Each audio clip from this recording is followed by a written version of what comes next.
शेवटी हाल कष्ट सोसणं हेच आमचं नशीब आहे. हो, नशीबच. कारण आजवर नशिबाच्याच बाता आमच्या मनावर बिंबवण्यात आल्यात. बंड करून उठण्याचं बळ आमच्यामध्ये कधी आलंच नाही. श्रमिक कष्टकरी म्हणजे गरीब सामान्य भेकड हेच इथल्या व्यवस्थेनं आमच्यावर बिंबवलं.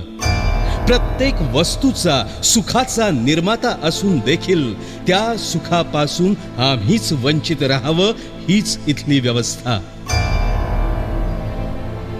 स्वातंत्र्य मिळून आज अनेक वर्ष झालीत. घटनाही अंमलात आली, पण तरीही स्वातंत्र्य, समता, बंधुभाव, न्याय या शब्दांचे अर्थ आम्हाला उमगलेच नाही.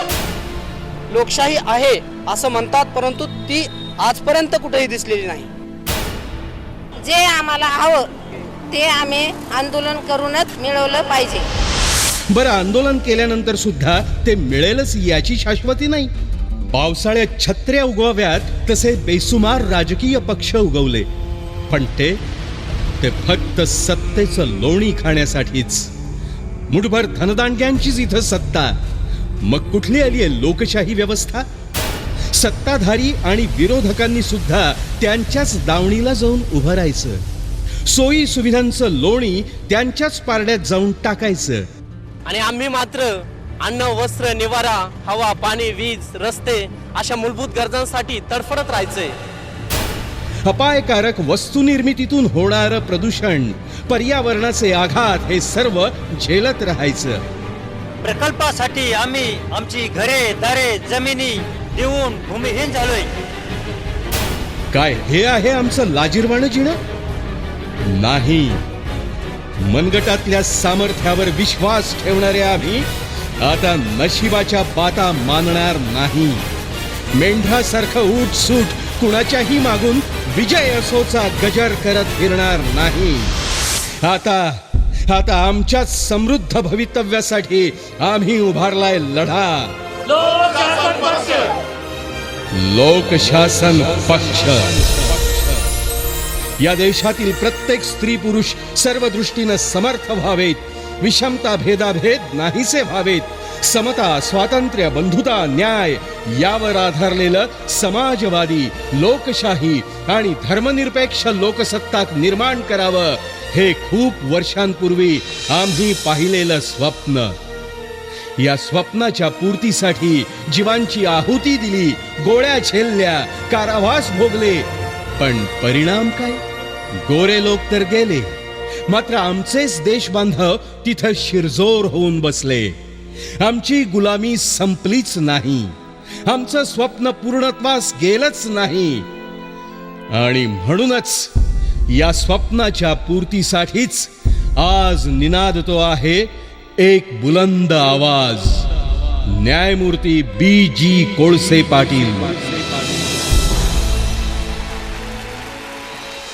भारतीय संविधानाची या देशात अंमलबजावणी होत नाही हा प्रश्न घेऊन मी महाराष्ट्रभर समाज प्रबोधनाचं काम केलं. आणि संविधानाने तुम्हाला काय हक्क दिले आणि त्यापैकी एक हक्क तुम्हाला कसा मिळत नाही किंवा संविधानाची कशी अंमलबजावणी होत नाही, या प्रश्नावर मी गेली 25-30 वर्ष आमचं लोकशासन आंदोलन काम करतो. हे करत असताना आमच्या असं दृष्टीस आलं की देशाचा संपूर्ण कारभार संविधानाच्या विरुद्ध चाललेला आहे. उदाहरणार्थ आमच्या संविधानाचे प्रमुख 4 तत्व आहेत: सार्वभौमत्व, समाजवाद, धर्मनिरपेक्षता आणि लोकशाही. या 4ही तत्वांना फाटा देत गेली 67 वर्ष या देशाचा कारभार चाललेला आहे. मग त्याला थांबवायचं कसं? तर म्हणून आम्ही जनतेकडे गेलो, आंदोलनं उभारली आणि आम्ही त्या आंदोलनाला लोकशासन आंदोलन असं नाव दिलं. लोकशासन आंदोलनाच्या या काटेरी वाटेवरून चालताना न्यायमूर्ती B.G. कोळसे पाटील यांना खंबीर पाठबळ लाभलं ते न्यायमूर्ती P.B. सावंत यांचं. या आंदोलनाची गरज का भासली? याचं एकच कारण, दिल्लीपासून गल्लीपर्यंत माजलेली भ्रष्ट व्यवस्था, आंतरराष्ट्रीय भांडवलदारांचा या व्यवस्थेवरचा प्रभाव आणि त्यांची धर्मांध शक्तीशी साठगाठ, त्यामुळे श्रमिकांची होणारी विभागणी आणि म्हणूनच गरिबांना गरिबी विरुद्धच लढण्यासाठी एकत्र आणायचं, त्यांच्या जगण्याला प्रतिष्ठा मिळवून द्यायची, हेच आहे लोकशासनचं ध्येय.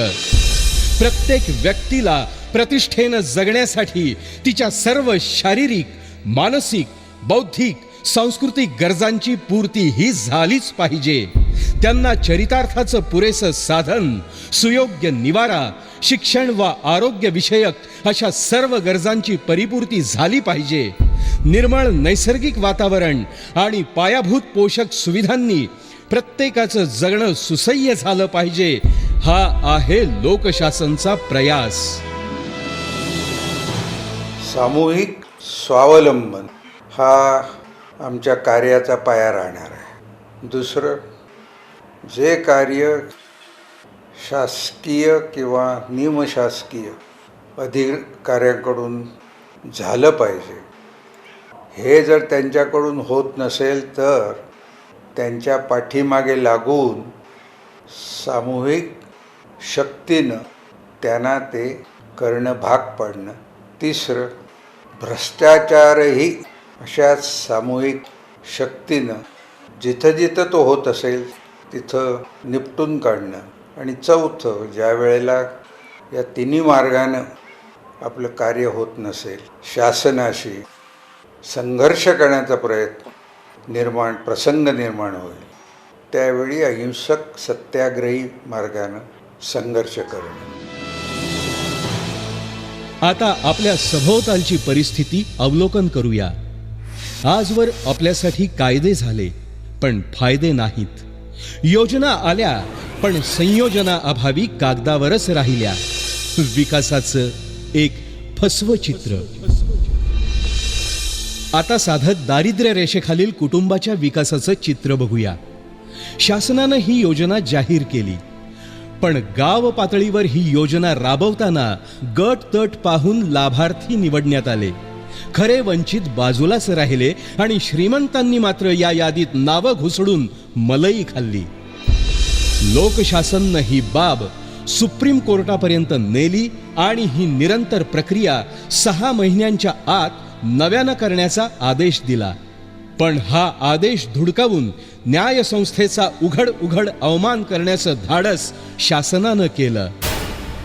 लोकशासन आंदोलनाने गावागावात जाऊन 15 लाख फॉर्म दारिद्र्यरेषेखालच्या लोकांना वाटून ते भरून घेतले. असाच एक क्रांतिकारी लढा भूमिहीनांसाठी. शासनानं फॉरेस्ट ऍक्ट खाली बऱ्याच जमिनी संपादित केल्या. त्या गरजेपेक्षाही जास्त होत्या. सोलापूर जिल्ह्यात माळढोक जातीच्या पक्ष्यांसाठी हजारो कुटुंबांच्या जमिनी अभयारण्यासाठी राखून ठेवल्या. एकीकडे भूमिहीन लोक हक्कांसाठी तडफडत आहेत, तर दुसरीकडे शासनाचे असे प्रताप. लोकशासन आंदोलनाने भूमिहीनांचा लढा उभारून हा प्रश्न सोडवण्याचा प्रयत्न केला. क्वचित भूमिहीनांनी कायदे मोडण्याचे प्रकारही केले. पण जगण्यासाठी तडफडणाऱ्या या लोकांनी आणखी वेगळं काय करावं मग? लोकशासन आंदोलनातर्फे पुण्यात या वंचितांचा भव्य मोर्चा झाला. यवतमाळला सुद्धा असाच मोर्चा झाला. पण तरी देखील प्रश्न उरतो की झोपेचं सोंग घेतलेल्या शासनाला जाग येईल का? शासनानं सेजच्या नावाखाली मोठ्या उद्योगांना आश्रय देऊन भूमिहीनांना लुबाडण्याचं धोरण अवलंबलं. शेतकऱ्यांना अल्प मोबदला देऊन खाजगी उद्योजकांना जमिनी विकण्यासाठी हा घाट घातला गेला. खरं तर शासनानं खाजगीत अशा जमिनी देऊ नयेत हा कायदा. पण असले कायदे मानतो कोण? लोकशासन आंदोलनाने भूमिहीनांचा लढा उभारून राज्यातील सेज मोडीत काढले. डाऊ केमिकलच्याही बाबतीत हेच झालं. जगातली दुसऱ्या क्रमांकाची ही अमेरिकन कंपनी, घातक रसायनं बनवणारी. देहू आळंदीच्या मध्यावर या कंपनीचं रिसर्च सेंटर बनणार होतं. अर्थात रिसर्च करताना काही दुर्घटना घडल्या तर त्याचा फटका इथल्या स्थानिक लोकांना बसला असता.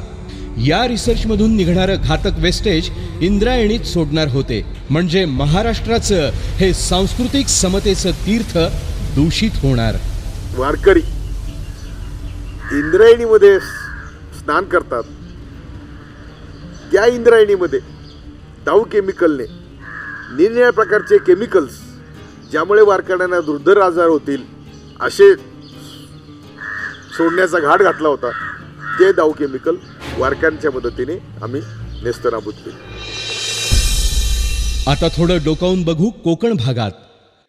जैतापूर अणुऊर्जा प्रकल्प असो की रत्नागिरी रेल्वे लाईन, इथं बहुतांशी जमिनी खोतांच्या नावावर. प्रकल्पासाठी या जमिनी गेल्या तर त्याचा फायदा खोताला, त्या जमिनीत राबणाऱ्या कुणब्याच्या हाती धुपाटणच. जैतापूरला अणुऊर्जा प्रकल्पातून किरणोत्सर्ग व्हायला लागला तर किती पिढ्या बर्बाद होतील.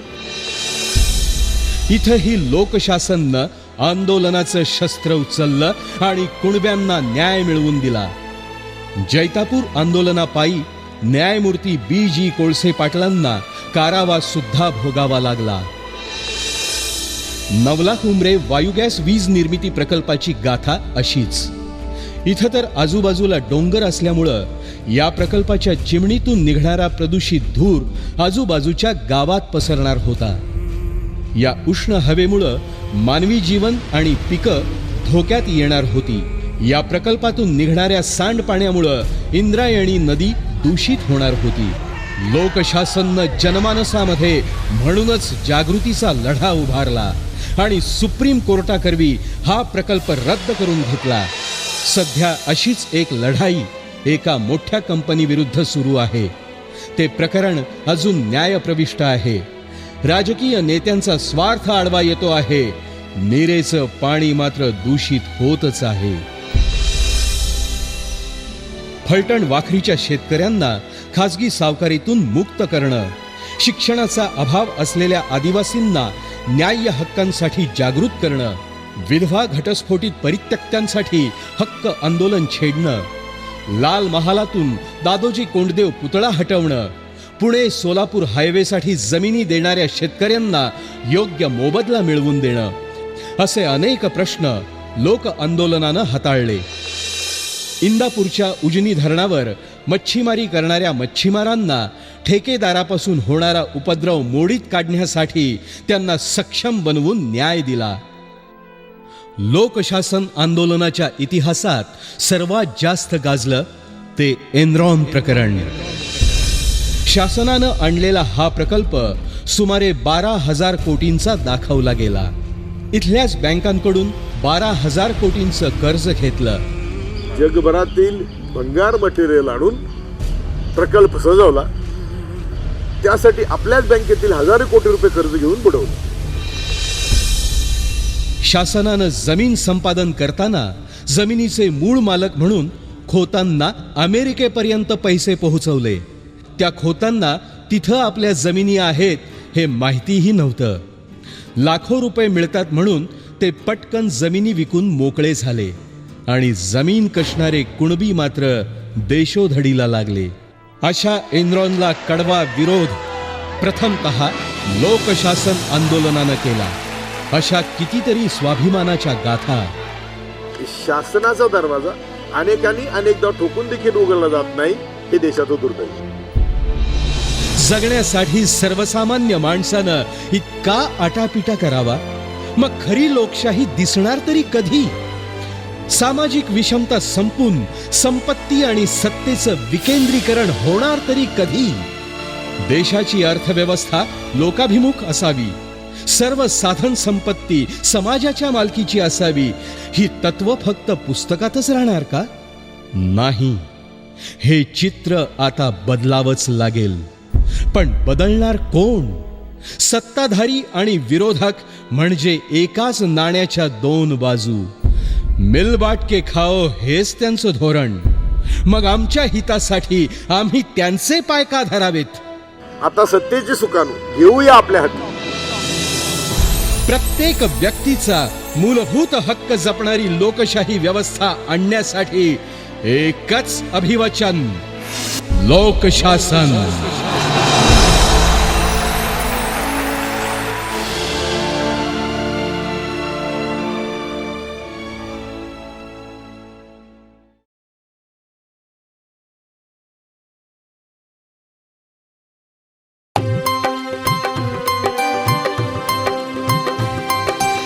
दिशा दिशातून कष्टकऱ्यांचा दुमदुमला आवाज, मूठ वळवुनी सामर्थ्याचा घेतो आम्ही अंदाज. दिशा दिशातून कष्टकऱ्यांचा दुमदुमला आवाज, मूठ वळवुनी सामर्थ्याचा घेतो आम्ही अंदाज.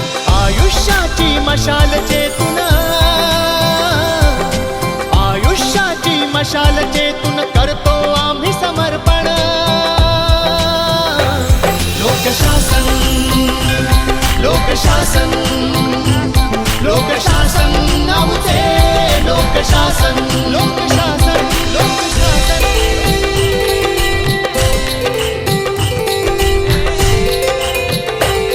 इथे अजून लागते हक्कांसाठी लढावे, तरी सत्ताधानी मुंगी परी चिरडावे. असे रोजच पडती न्याय नीतीचे मुडदे, आणि खुर्चीसाठी होती मतांचे सौदे. अरे पोकळ अशा फुग्यांचे नको आम्हा आश्वासन. लोकशासन, लोकशासन, लोकशासन, लोकशासन आमचे, लोकशासन, लोकशासन, लोकशासन. आमच्याच घामाचे समजू मोल, नवराष्ट्र आता सावरू तोल. आमच्याच घामाचे समजू मोल, नवराष्ट्र आता सावरू तोल. दिसतील जगाला भारत भूचे पुत्र, स्वातंत्र्य मानवता समता आमचे सूत्र.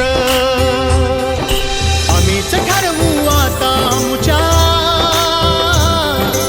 आम्हीच ठरवू आता आमच्या जगण्याचे हे धोरण. लोकशासन, लोकशासन, लोकशासन, लोकशासन आमचे, लोकशासन, लोकशासन, लोकशासन. असे अन्न वस्त्र निवारा आमचा हक्क, अभिमान आमचा नको कुणाची भीक. जे छळती आम्हाला करती अन्याय स्वैर, प्रस्थापितांची नसे आम्हा पुढे खैर. आम्ही उघडले आता आमच्या, आम्ही उघडले आता आमच्या सुख सौख्याचे दालन. लोकशासन, लोकशासन, लोकशासन, लोकशासन, लोकशासन आमचे, लोकशासन.